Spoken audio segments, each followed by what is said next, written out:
Hi and welcome. I'm Mellissa. I am the membership manager at AMBA and BGA.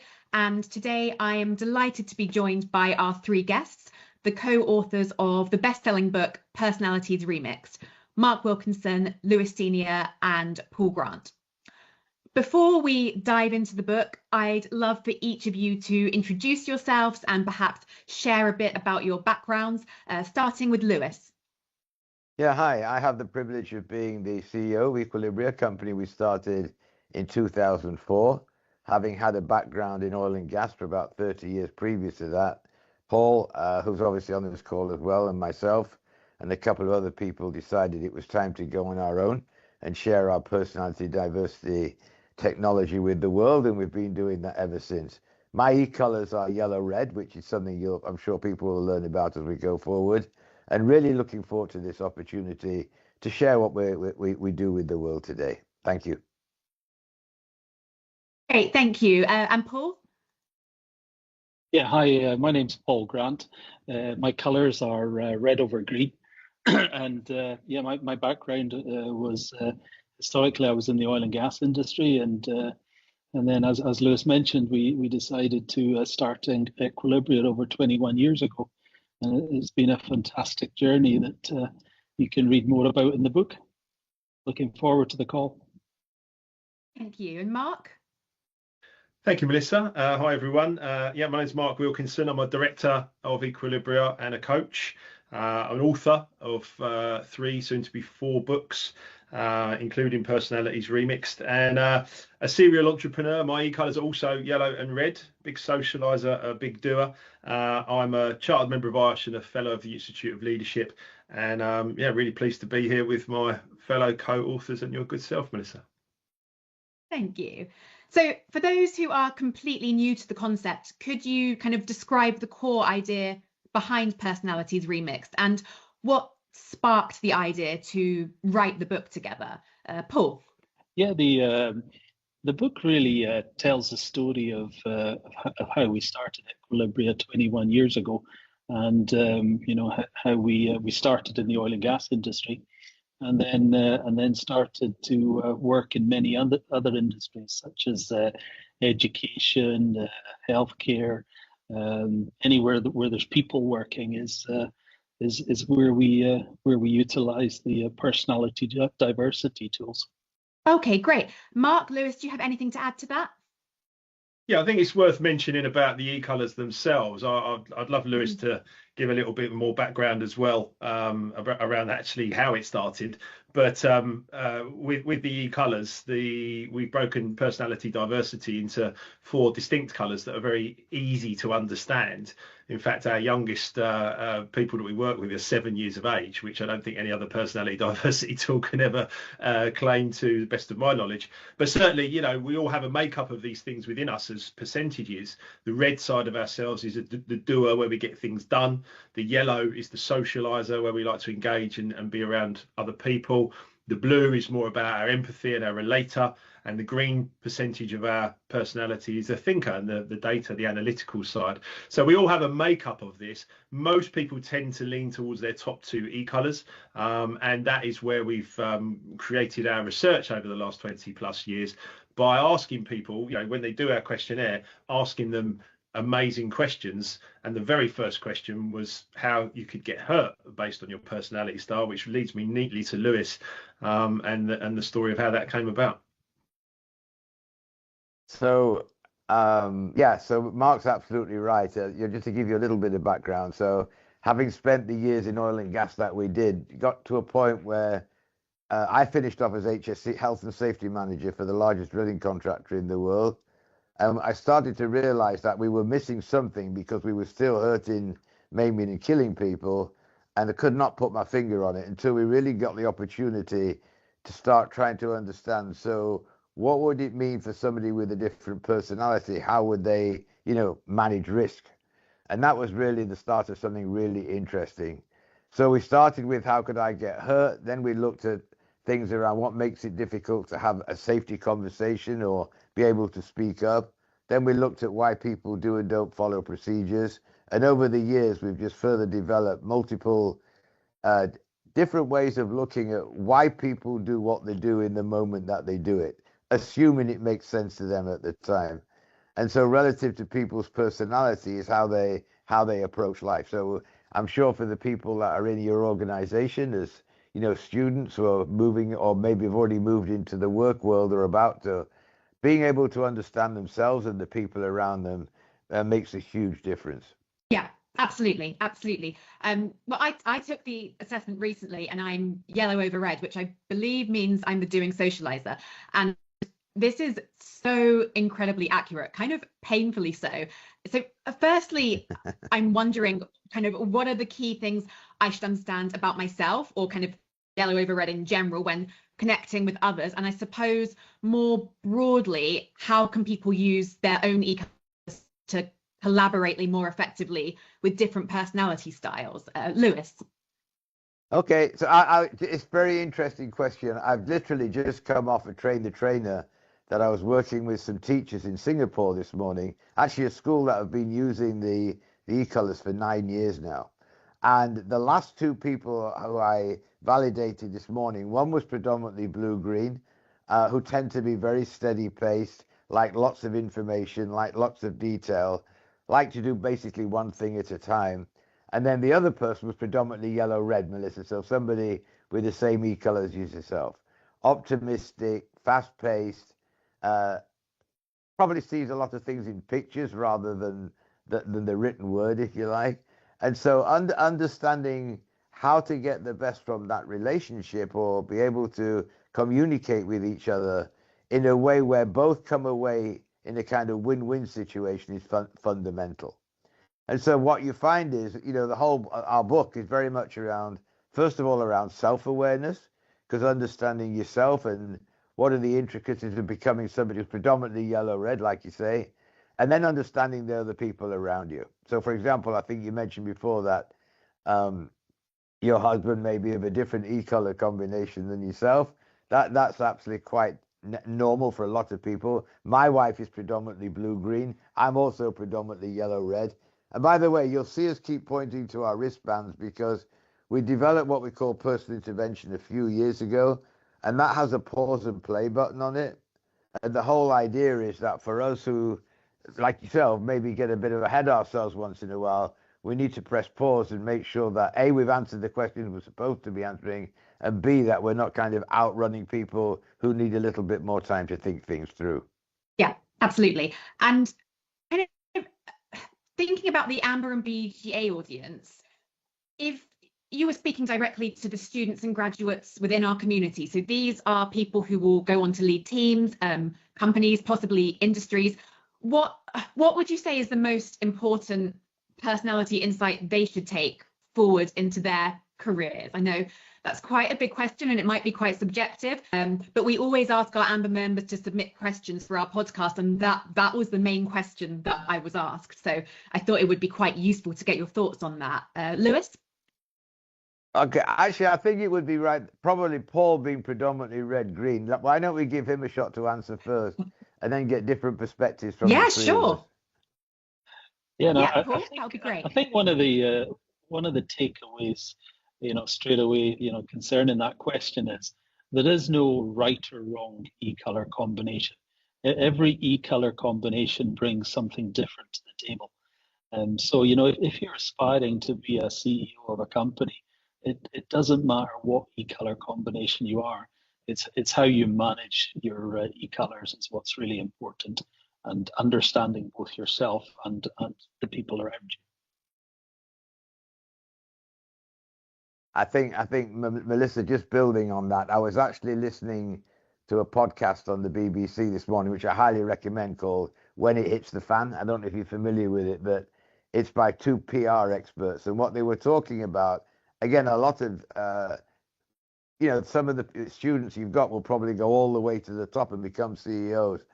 One of the key tools that we provide is, one thing is to know yourself and to understand others, but another is how do you manage in the moment, because a lot of it's about choice and saying or doing the right thing or not saying or doing something in that moment. And this is where pause and play comes in. So a lot of our work is around encouraging people to respond from their character rather than react from their personality.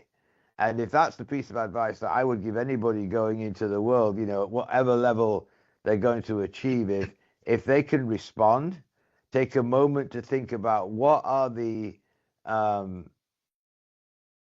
consequences of saying or doing something which 5 seconds later they'd wish they hadn't said or done, or should say something and do something depending on their personality. So yellow, red, red, yellow, much more likely to say or do something in the moment without thinking too much about it.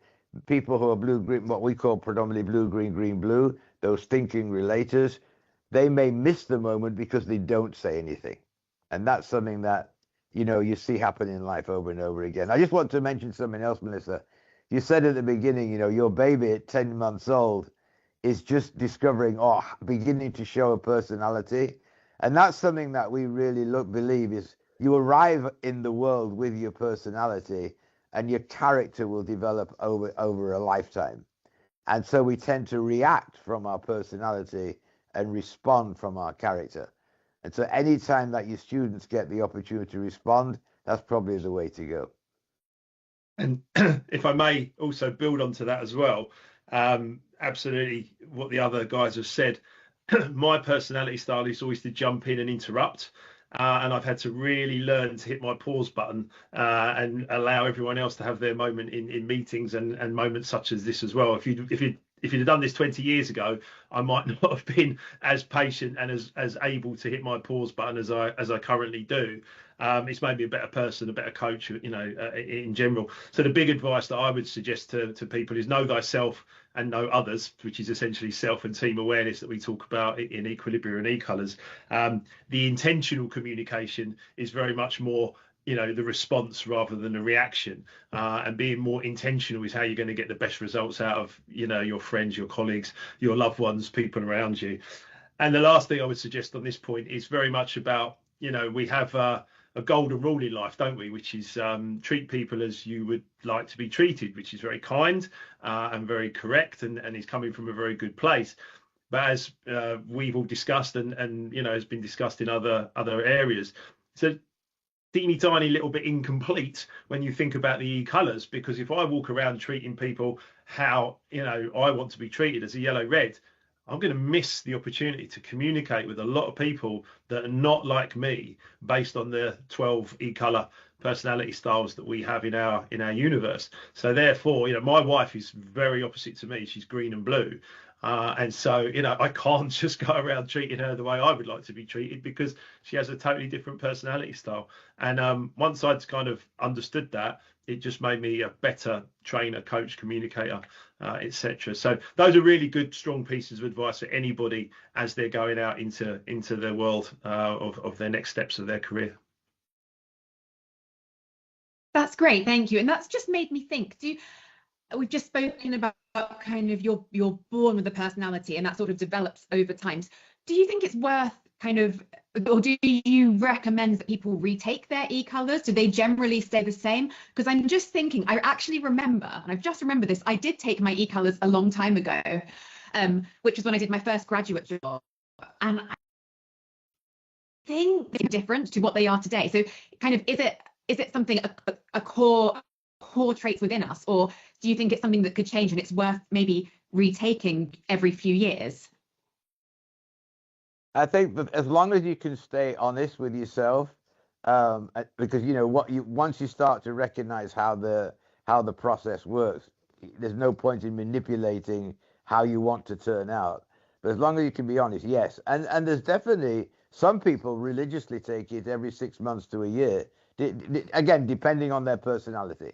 Some people do it more often than not. But you will see people as they learn to, first of all, leverage their strengths and manage their potential limiters, they may well see a little bit of a change in their E-Colour combinations. And keep in mind, Mellissa, you know, we have all 4 E-Colours with others, like Paul talked about at the beginning this morning. You know, we have the doing side of us, we have the thinking side of us, we have the socializing and the relating side of us, and each of those play a part in the way that we go about life. So understanding the circumstances and managing those personalities in the moment can be very, very important. So I think I was just thinking as well about hybrid and remote teams, and this will be relevant for so many of our AMBA and BGA members. How does personality diversity play out in these situations where kind of cues like body language are missing? It's very interesting, actually, particularly since COVID, as you well know, and there's a lot more, work being done either remotely or people getting on Teams or Zooms. It's interesting that some e-color combinations don't even like to turn the camera on. So, it really got to be careful about understanding the different personalities and why they do or they don't do something as simple as A, turning the camera on, or B, ever speaking up. So one of the things that is really important is when a team lead knows their people well, they need to understand the dynamic of typically who's going to speak up first, who's going to want to think about their answer before they say anything. And as a matter of fact, it probably goes even deeper because you'll see some people are much more likely to use chat. They'd rather actually write their answer down than even speak up. So once the team understands that about each other, then the team dynamic can significantly become better. But at the beginning, certainly, and immediately, in COVID and post-COVID, it was interesting watching how team dynamic works and making sure that people, again, those who are predominantly got more of that blue and green in, are always invited to make sure they're given their voice, because they may not naturally want to speak up, but they need to be heard. And sometimes they have the best ideas, quite often, in fact. It's really important that the person who's leading, if it is remote, gives everybody an opportunity to speak up and share their thoughts. Yeah, absolutely. That makes sense. And I kind of have also experienced people not wanting to turn their cameras on. And I think it's really important. I think it's incredibly important, but I think it's quite a difficult one because you can't force people. Do you guys think it's really important to have the camera on in order to communicate? Do you think it's possible without the camera on to have kind of a good level of communication and to express yourself kind of effectively? Paul? I think, again, it comes down to your personality style. Some people are very comfortable with camera ons, and again, I assume Mark, Lewis, and yourself are all very comfortable with your cameras on. Me as a red green, I'm not comfortable to be in front of a camera. So if I have an opportunity not to put my camera on, I'll often take it. So again, it comes down to personality styles, and I think you see the same thing with email communication. You'll start to recognize people's personality styles come across in their emails. Yeah, absolutely. And it's funny that you say that, because over COVID, when I was working kind of in a small space with my husband, like many of us were, I kind of noticed the way that he emailed and how drastically different it was to how I email. And I had said to him, and we still joke about this, if you were to email me, I'd be terrified. I'd be absolutely terrified in terms of, but it's interesting because now learning more about his e-colors and kind of how his brain works so differently to mine. He's so practical, and that comes across to some as quite blunt. And I'm someone that's quite expressive in the way that I email, to the point that some people might find incredibly irritating. My husband, for example. But it was really interesting to do my e-colors and his e-colors to learn about that, because it made me understand him a bit more, and that he's not being rude. He just sort of wants to get to the point and he wants answers. Whereas in his words, he'd say that I waffle a bit and kind of don't get to the point. So I find that really interesting, and it's interesting to talk about that in terms of emails, because of course that's another really important method of communication. Mellissa, I think we can all relate to that.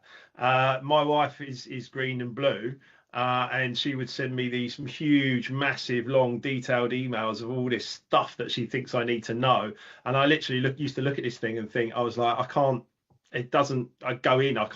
get it. She's now learned, if she wants to send me that big long email and get all that detail out of her, she puts an exec summary or 5 bullet points at the top that I actually need to know, and then the detail beneath. That's fine. Whereas actually, if you receive an email from someone who is predominantly red, I've had high read e-color people send me one sentence or even sometimes one word emails, and you can be, you're a little bit like, whoa, hang on a minute, why haven't they said hello, why haven't they used my name, why haven't they engaged me or something like that? It's just like done or whatever, and you're like, okay. But it's just different communication styles, and once you start to understand it and appreciate it, one of my biggest things is everyone is doing the best they can with the knowledge they have right now and the way they see it based on their personality style. And as long as you understand that and appreciate that, then you've got communication lines open and you can understand where the other person is coming from and be a bit more forgiving, a bit more understanding, and perhaps tailor your communication style a bit more to theirs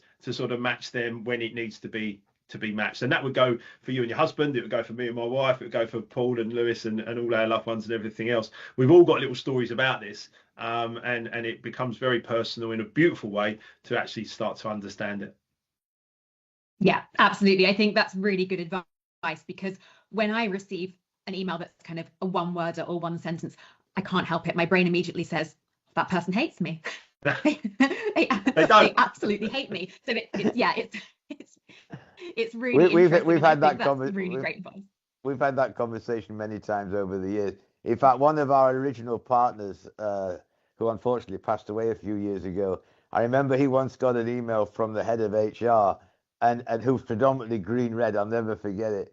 And he'd ended the email with regards, but he'd only put RGDS, didn't even write the whole word out.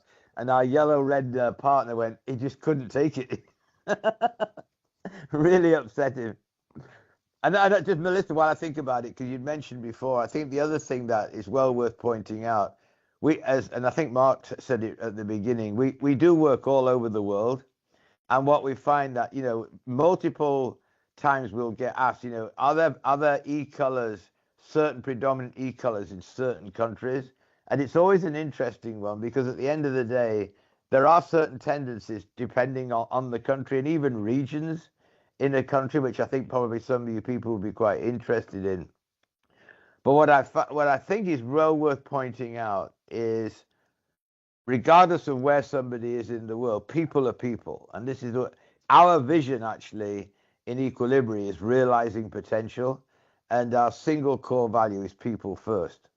And so, if you're thinking about the book, or actually our premium report, which is something we should probably highly recommend to your students, which will give you a 33-page report all about yourself and about those around you, it will become very clear very quickly that when we have a group, which obviously happens to us a lot, where we're working internationally on a Zoom call, for example, we may have 20 different countries represented in the call, but all the people who are predominantly red green will get together, the green blues, the blue greens, the yellow reds, etc.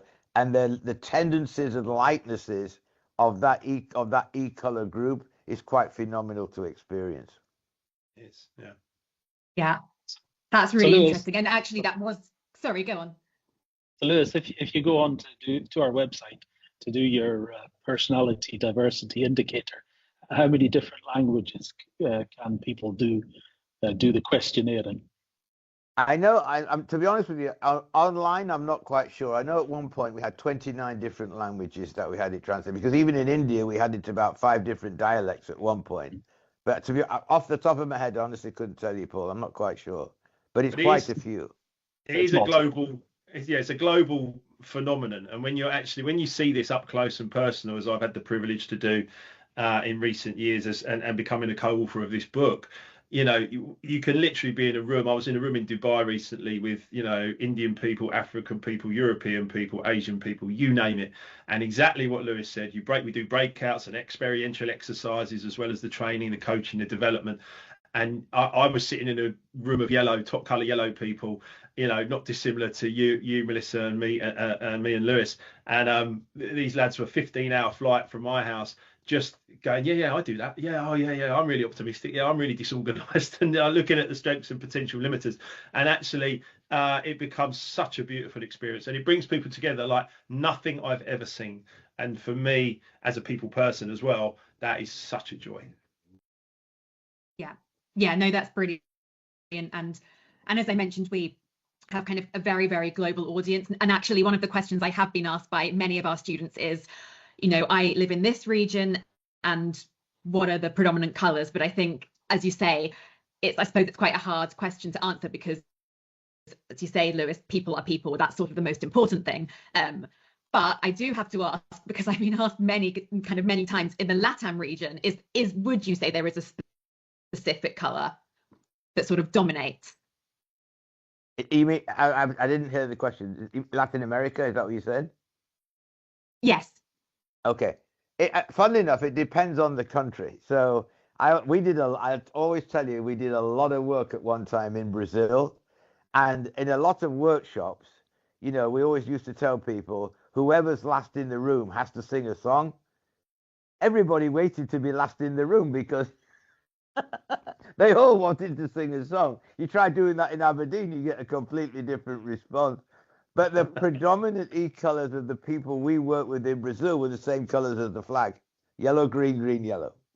If you go to Thailand, again, the privilege we had of working with a lot of people over there, predominantly blue culture. If you think about the land of the land of a thousand smiles, everything leads towards the family. Everything is around a good relationship. A lot of blue. So there's definitely some trends that you can pick over as we go around the world. But again, we always want to make sure that people are treated as they need to be treated, regardless of where they are.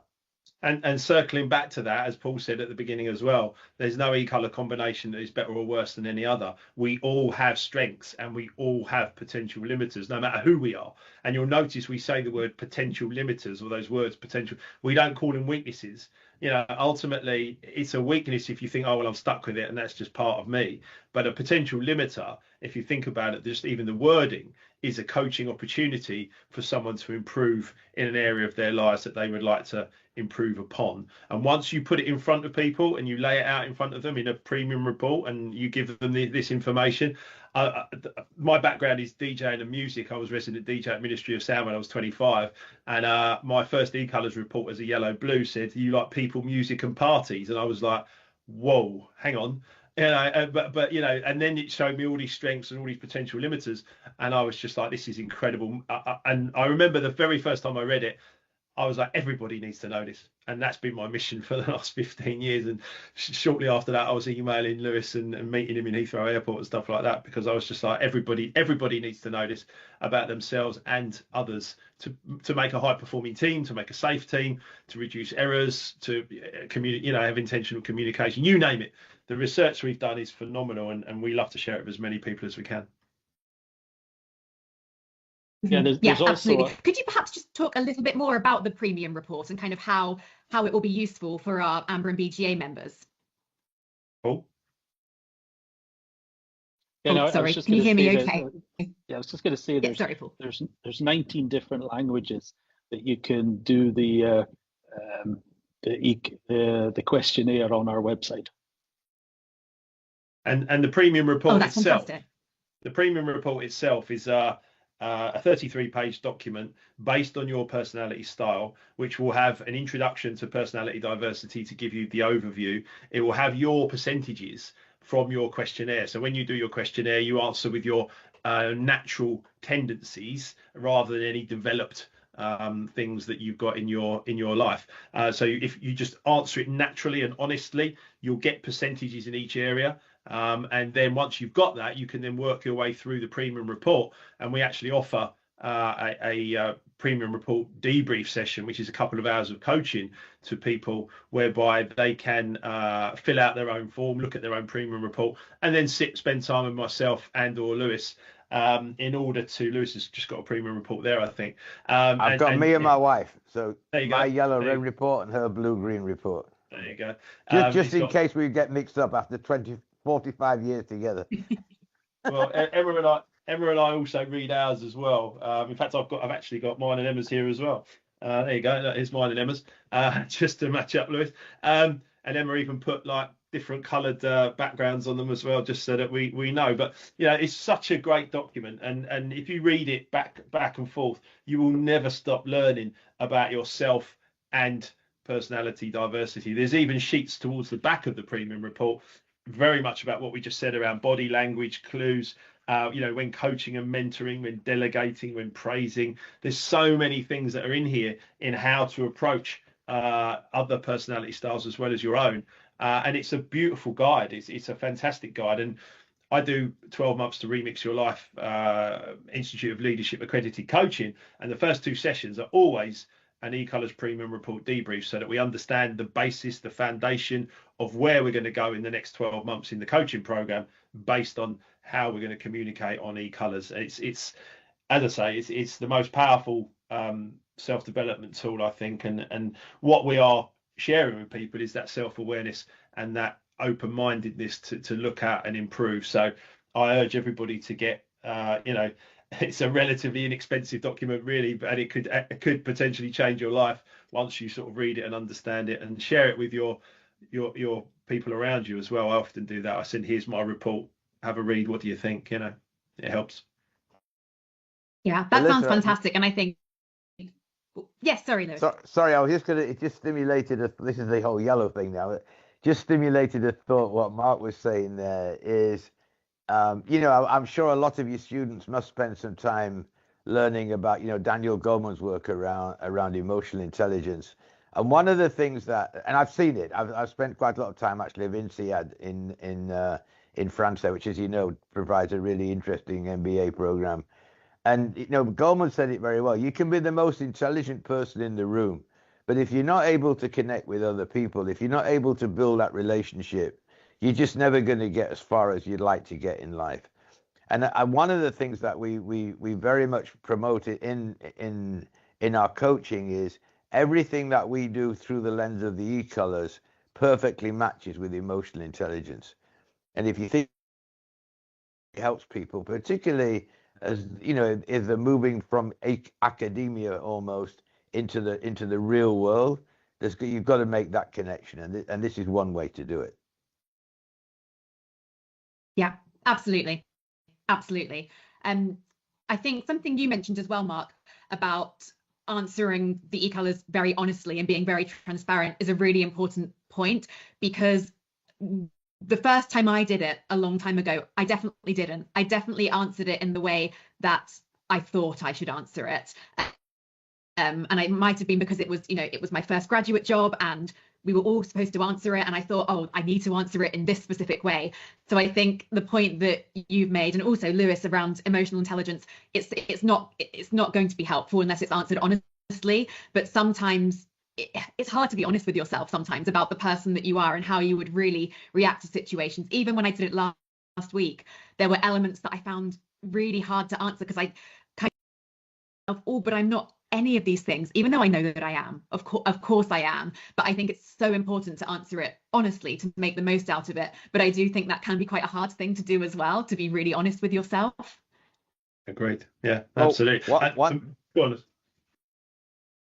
No, go on, Lewis, please. I was just gonna say, because it happened last week when I was in Portugal with a team, is, if you're really brave, then have your partner or your better half, husband, wife, partner, whatever, have them answer it on you. So how do they view you? It fills me with dread. but I'll be honest with you, idea. Mellissa, the beauty of the eColours, I mean, when I first met Emma, I found her to be quite slow to decide anything, and I just remember thinking, oh, come on, because I'm a fast-paced yellow-red. She did the questionnaire, I got her pie chart and her percentages, and I just went, got it, right, okay, understood. And what became very clear was she has a very high green thinker, 43%, where I only have a 9%. So actually she makes up for my potential limitation in that area by being actually very detailed and very organized. And actually it's something that we've been together 13 years now. We reference it every day almost, because it just helps us communicate, it helps us be better, partners and collaborators to the people we're interacting with every day. It's just such a powerful thing, and you never stop learning it, never. Is there not a couple of stories in the book, Mark, about you and Emma on a holiday trip and also buying a bed? Yeah. There's buying a bed was hilarious. I just walked in and went, that'll do, that one. And she's like, what are you doing? She's like, you haven't measured it. You don't know if it's going to get up the stairs. You don't know if it's going to fit. I went, that bed there, that's fine. Just get that one. But yeah, and buying a holiday. I mean, I remember she burst into tears once when I was just getting ready to book a holiday because she said she wanted to go somewhere, and I went, right, done, boom, and she freaked out, and I was like, what's going on? And I thought, right, back off that. I'm not trying to upset her or anything, And a week later, I got this incredible spreadsheet with tabs along the bottom and every flight and every possible like connotation of everything. I was like, wow, okay, I don't really do spreadsheets, to be honest. But again, just making allowances and understanding one another and collaborating with your nearest and dearest and your business partners and everyone else around you, it just makes you more effective and more successful, to be honest. And that's one of the best. I mean, one of the stories I wrote in the book, which is actually a story that I kind of made up a little bit, was about the fact that I met an e-colours practitioner when I was 10 years old, and they told me all these great strengths I had and told me about some potential limiters, and actually it made me really, make better decisions as I went forward. That's not true. I wish it was true, because as it was, I didn't get introduced to the e-colours until I was almost 40. And I think that I would have had a very different and possibly made less mistakes if I'd been introduced to it at 10 years old. And many companies sponsor us to go into schools and introduce this to 7-year-old children, with personal intervention, pause and play with 9-year-old children. And the results are phenomenal. The biggest chapter in Personalities Remixed is e-colours for education, towards the back of the book. And I saw it myself I delivered 150 teachers the other day. I did a whole e-colours session, and it was just wonderful to observe. And long may that continue. And we want to get this in front of as many educators and as many business leaders as possible, because we see the results and we see just the positivity that comes out of it for all e-colours combination. Yeah, absolutely. So I've got just kind of a couple of questions from our students and graduates. So the first one is, which personality combinations tend to clash the most in the workplace, and how can people navigate those tensions? Well, perhaps Paul, would you like to answer that one? Say the question one more time. It's about clashes, and I grabbed this because it's essentially everyone can have conflict resolution or conflict. Everyone can have clashes, right? Any personality style can do it. We do observe what we call the diagonals. We do observe the different diagonals. So red to blue, blue to red, and yellow to green, and green and yellow can potentially have communication difficulties if they don't understand one another. But to be honest, all e-colour combinations are, especially if they're in their potential limiters, there can be clashes. We have a whole piece around intentional communication and a guide which we put on the back of these things. The intentional communication guide just can diffuse that. If you see some people that are showing tendencies in one particular way, consider this to approach them. It becomes very, very powerful.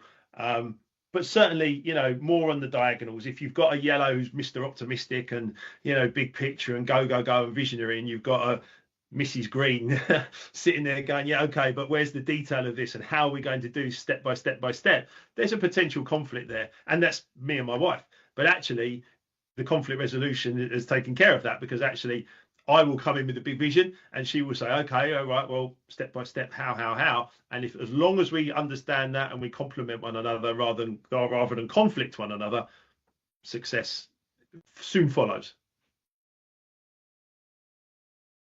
Yeah, that makes sense. Sorry, go on, Lewis. I was just going to say, I mean, he said it very well.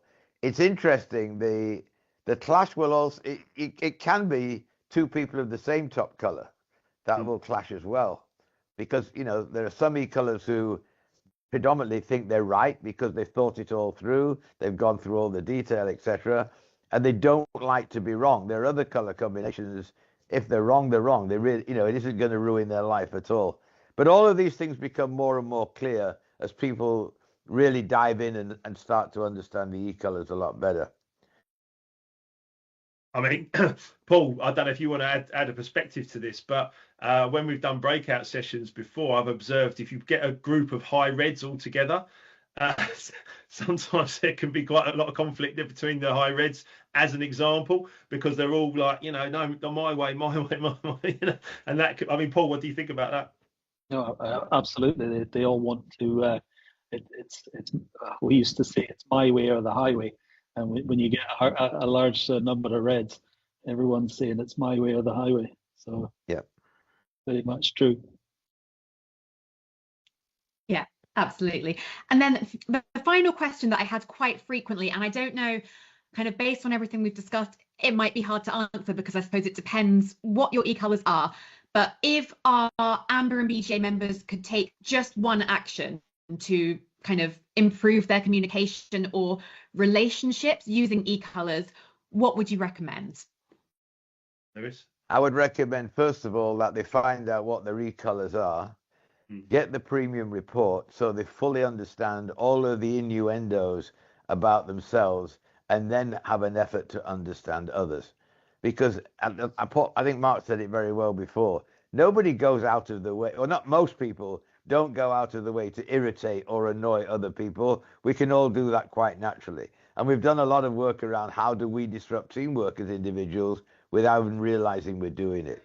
So the key is to read the book, get the premium report, understand yourself as well as you can, and then really start to understand and appreciate others, and use pause and play every chance you get.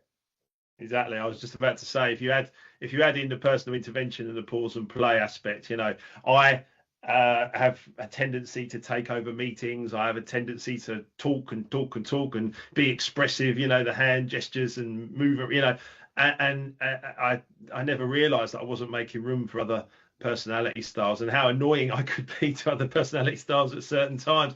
And I just, because I was oblivious, I was absolutely oblivious to it. I just thought I was doing the best I could, and hey, I'm a great communicator because I talk a lot. Actually listening is probably, or definitely a better communication tool than talking. So again, just being better for all people. And the other thing I would add to what Lewis has said there is very much around everything he's just said, and then attend either a one-to-one coaching session with myself or Lewis, or attend a group session where we're doing like a large group event and things like that. And we do have some larger group events that will be planned for 2026. Attend an event, because you only need to see this in action to go light bulbs, like, whoa, okay. And you can even see, we had one group, I had 150 people, and we split into reds, yellows, greens and blues. And we had one woman who was like, oh, I haven't done the questionnaire yet. And I said, okay, we'll just have a little walk around and see which group you feel more at home with. She walked to the red group. She went, oh, no, that's not for me. She walked to the green group. No, it's still not right. You can literally just walk around and find your tribe. You can find your people. And it's great to be with people that are just like you. But the real world is actually that we are around people that are very different to us a lot of the time, and understanding that communication aspect of, it's not just my way or the highway, but it's actually, being more human and more, leading with humanity, essentially understanding leadership roles. Top color reds were very directive leaders. Top color yellows, we like to think we're inspirational leaders. Top color greens will be a lot more strategic leaders. Top color blues will be more compassionate and lead with empathy.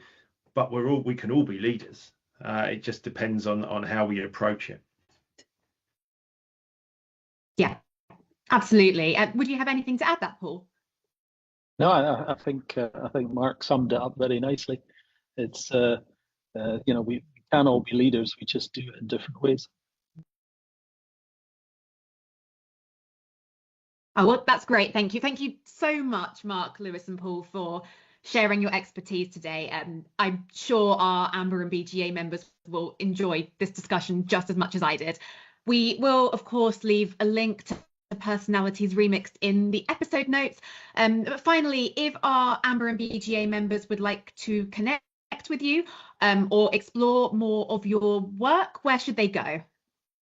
Well, they should absolutely go to equilibria.com to find out and discover their own e-colours, which you can do complimentary. You can also upgrade to a basic report and then a premium report if you would like to. I will speak as fellow yellows, myself and Lewis, reach out to us personally, because we're on every social media platform and we want to interact with every single individual. And Paul may have a different view on that. He maybe doesn't want every single individual reaching out to him. I don't know, Paul. But ultimately, as people, Lewis and I want to interact with every human being that we can.